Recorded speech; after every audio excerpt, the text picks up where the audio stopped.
Hello, and welcome to my channel. My name is Argo Vermeer, and hashtag or at Collectivism Kills. And tonight, or this evening, we are going to be looking at Hume's Law. David Hume, the British philosopher from, I believe, the late 18th century, early 19th century, proposed something called the is-ought dilemma, and has since been known as Hume's Guillotine. The idea that you don't get an ought from an is. In other words, you don't get a prescription from the description, meaning that the fact that something simply is this does not imply that there is any objective means by which there's any objective way that the human being should behave. So this is the idea of the is-ought problem, or Hume's Law. It is the idea that just because something is something doesn't imply that you should do this or that. Okay? So I wrote an article on this. I'm gonna read my article, and then I'm going to expand on it and add some extra commentary. But this is basically dealing with Hume's Law, the is-ought problem, Hume's Guillotine, and I'm going to explain why Hume's Law is itself a fallacy.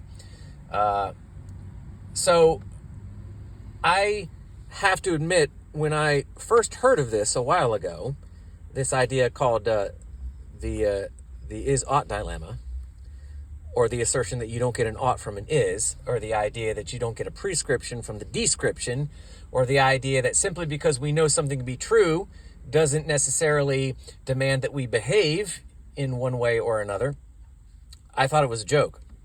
I mean, I'm sorry, I'm not an obtuse man. I thought it was kind of a joke. I was like, really? I was like, to use British parlance, or even Irish parlance, I used to live in Ireland for a while, I thought someone was taking the piss.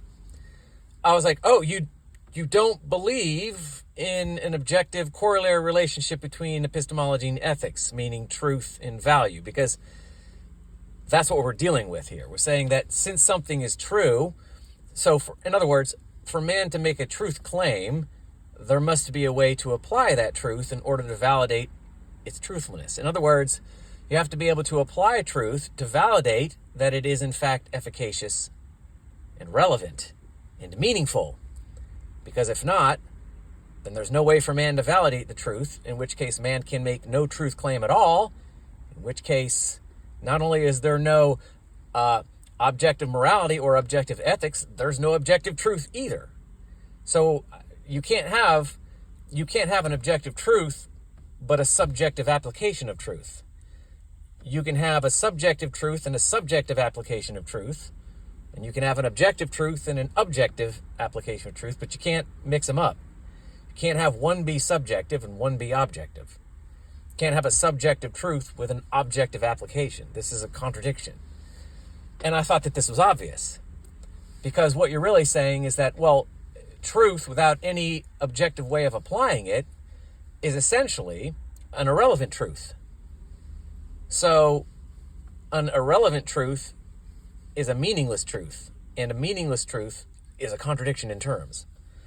So I was like, oh, people believe this. People actually believe that there's something called an is-ought dilemma. Like, simply because something is true doesn't imply that you should act a certain way, that there's any objective way human beings ought to act or ought to apply the truth. I'm like, that's interesting. So if I know objectively that that's a tree, what happens if I try to use the tree as a means to get me to London?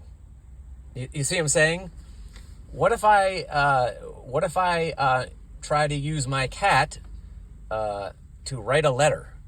I mean, I know it's a cat, and therefore there are only certain behaviors that I can engage in that actually validate that that's actually a cat. If I deviate from these behaviors, then all of a sudden I've nullified the cat being a cat. You see what I mean? The fact that it's a cat means that to me as the observer, it has a very specific application, and therefore it requires specific behaviors.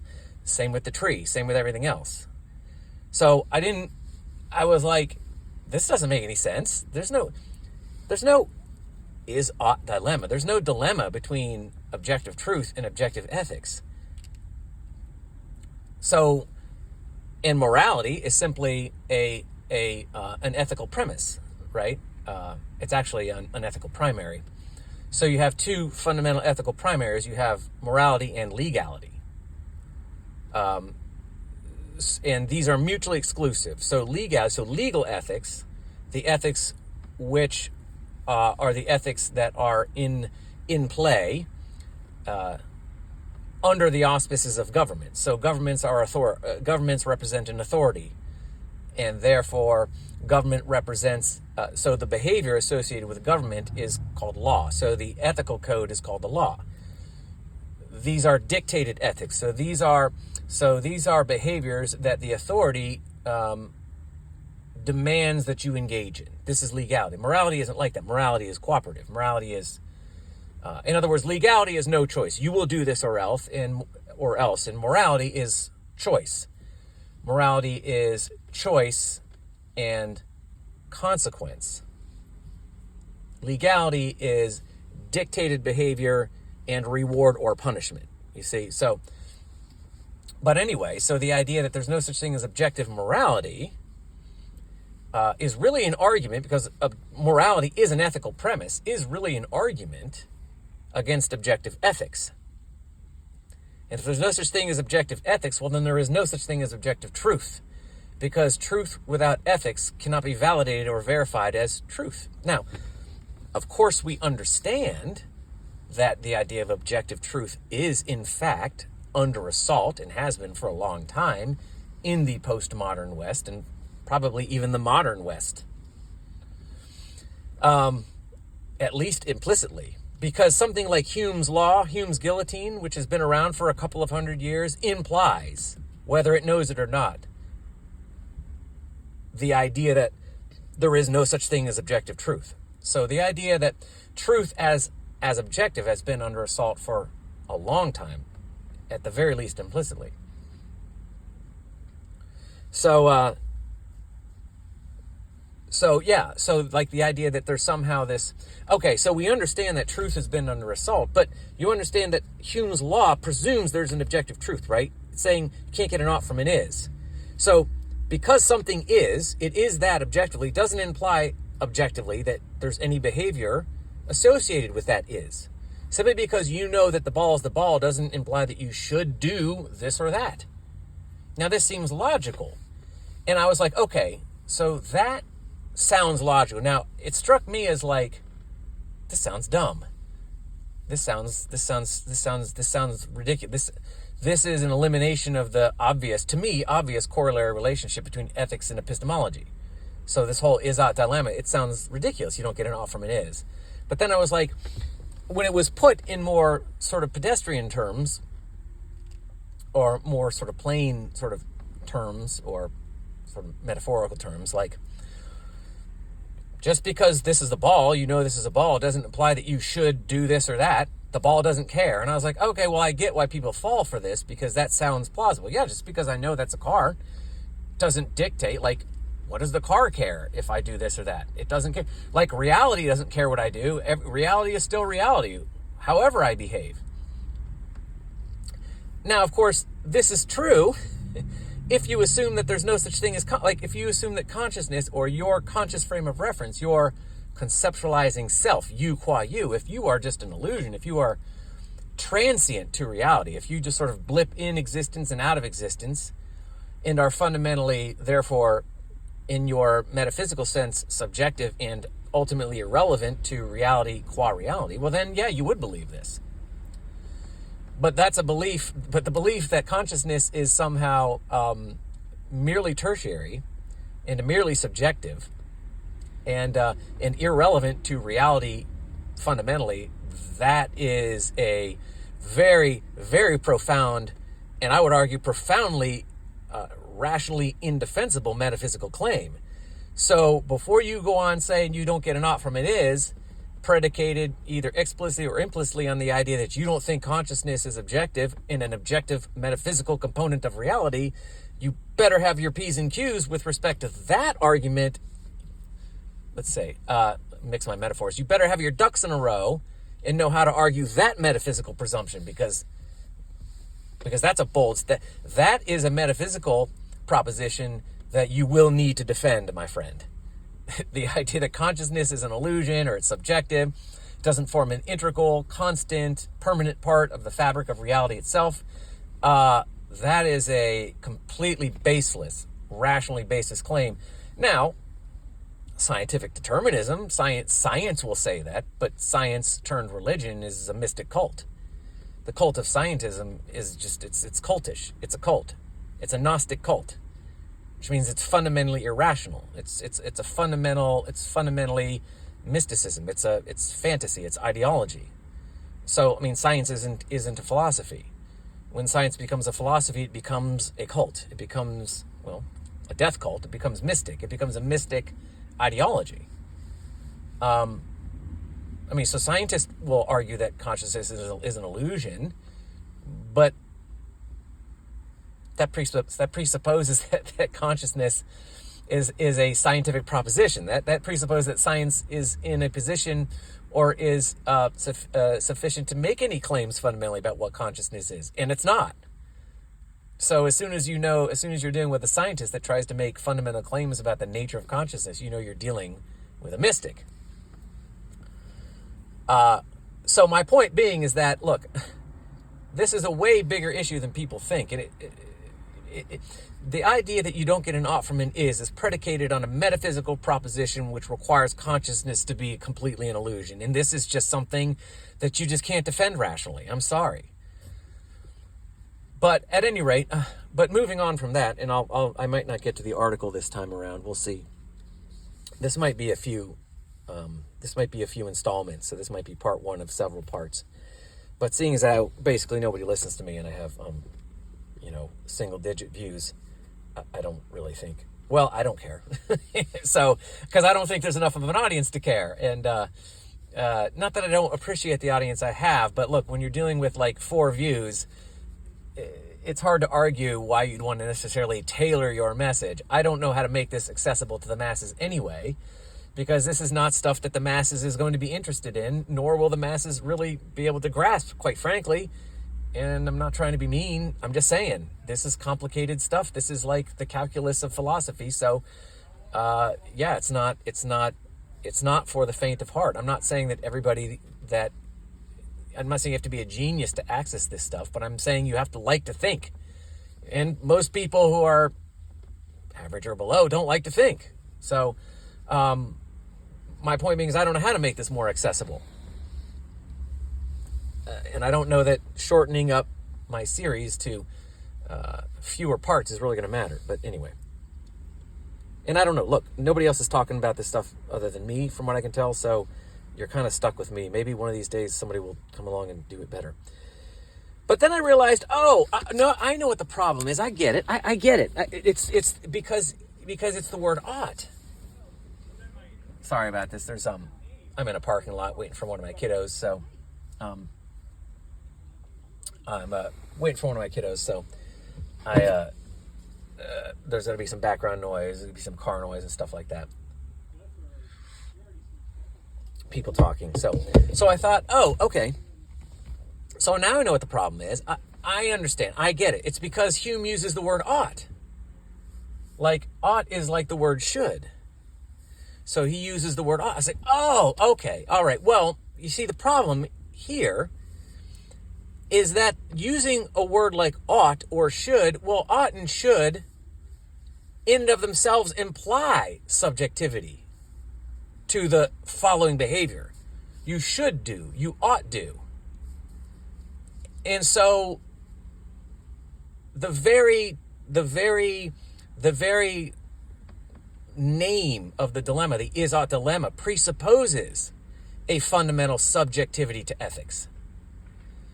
So before it in other words, it presupposes that ethics are fundamentally subjective before it makes the argument that there's no such thing as objective morality or objective ethics.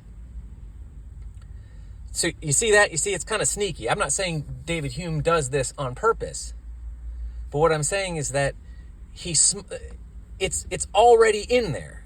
It's already been concluded.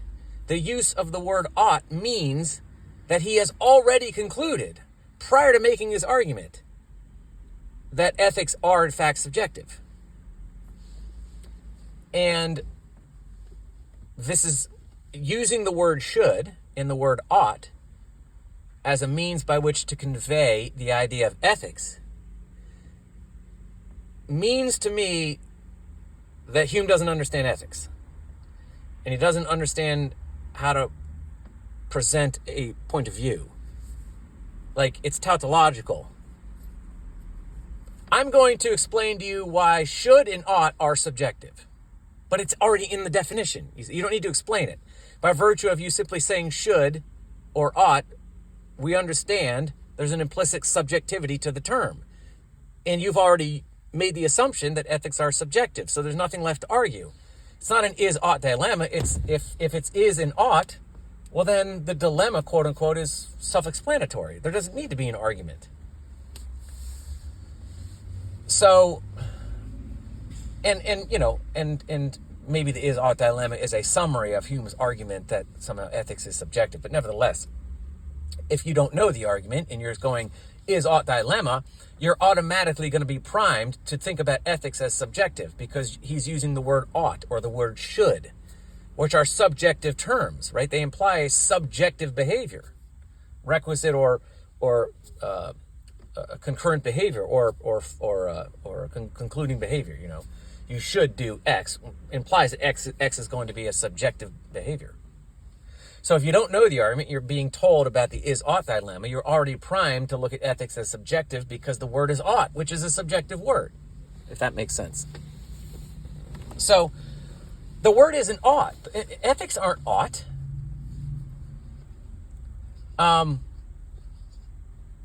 Ethics are either will, in the case of legal ethics, which means from your point of view, if you are not in the ruling class, there's no subjectivity as far as you're concerned to the law. You will do this or else. Will is not a subjective term. The idea that you, as a member of the governed masses, are going to make an argument for the subjectivity of ethics under law is ridiculous. You don't have a choice. There's no subjectivity. Your ethics are dictated to you. So will are legal ethics. You will do this. This is how you win. Even in some sense, the authority is bound to will, the will to power, right? So the ruling class has already made metaphysical assumptions about itself that are going to imply necessary they will dictate this way or that way, according to their nature. But at any rate, we won't go into the ruling class. But anyway, the point being is that legal ethics, it's will. It isn't shall or ought. Legal ethics, it's will. You will do this or else. There is no you should or ought. That's not law. That is suggestion, and that's not law. Okay? Sorry, I gotta roll this window up. So, wow, this lady's parked, but she's really way far out. Anyway, so legal ethics is will. You will do this. And the authority is the law, and they are dictating this to you. So, anyway, now, morality is shall. Morality isn't should. See, this is the misunderstanding. If it's moral, then they might even argue that, well, legal ethics is objective because you have an authority dictating them. So they may concede that. But if it's morality, it's everybody doing what they want, then it's just should. Meaning if the ethics are moral, if it's based upon our freedom to act in whatever way we want, then the ethics from that are always going to be subjective. So it's going to be you ought or you should. So they might argue that legal ethics are objective, but morality is certainly subjective. No, it's not. No, morality is certainly not subjective. You're assuming the wrong to assume morality is subjective is to assume a false relationship between the truth and how one chooses to act in service to it. So you don't understand the relationship between how one acts in service to the truth being a function of what one is in his nature. So legally, it's will. Not should, not ought, it's will. Morally, it's shall. You shall do this. Because this is a tree, you shall act this or that way with respect to the tree, because to do otherwise is to obliterate your conscious frame of reference by which you know the truth. You will create chaos. If you try to use the tree to do something that is not implied by the truth that the tree is the tree, then you will reap chaos, which means you will reap the destruction of your conscious frame of reference, and you will corrupt the very root of truth, which is your consciousness. More precisely, your metaphysical ability to conceptualize. So to be conscious is to conceptualize. To conceptualize is to be aware of. So in order for your consciousness to be aware of something, it has to be aware of something objectively true. And therefore you have to act in service to what that objective truth demands you act. You have to act in service to its truth, in other words. If you try to act in service to a truth that's outside of if you try to act outside of truth, then you will create chaos, which means you destroy the very conscious frame of reference for truth. You destroy the very frame of reference for truth. You destroy your consciousness by now it's not really able to be conscious of anything. Because truth is subjective, there's nothing actual objective for your consciousness to be conscious of, for you to be aware of. So you see? I hope this makes sense. I know this is quite abstruse and complex. It's probably my delivery. But the point being is that it's not should or ought, it's shall.